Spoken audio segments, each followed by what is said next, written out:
তোমার মতো কুড়ে লোক আমি বাপের জন্মে দেখিনি। একটু পরিশ্রম না করলে একটা বাচ্চা কাচ্চা হয়? এত সম্পত্তি দিয়ে আমার বাবা মরার সময় বলে গেছে, খোকা তুই সারা জীবন বসে খাবি, কাজের লোকে সব করবে। দাঁড়াও, কাজের লোক খুঁজে আনছি। আরে এটা কাজের লোকের কাজ না, একটা বাচ্চা নেব। কাজের ভয়ে সব কিছু উল্টো বোঝে। কামিনী, কাজের লোক ব্যবস্থা করছি। এর নাম চটকে, সব কাজে পারদর্শী। চটপট চটকে দেবো। কি কাজ আছে একে বলো, আমি চুলটা কেটে আসি।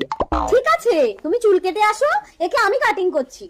ডাকি হবে? এটা ভালো করে ধুয়ে আনো। কেন? 12 বছর আমাদের কোনো বাচ্চা কাচ্চা হয়নি, তাই তোমার দাদা কাজের নাম করে লোক এনে প্রতি অমাবস্যা রাতে নরবলি দেয়। চটকে, কি হলো? চটকে কোথায়?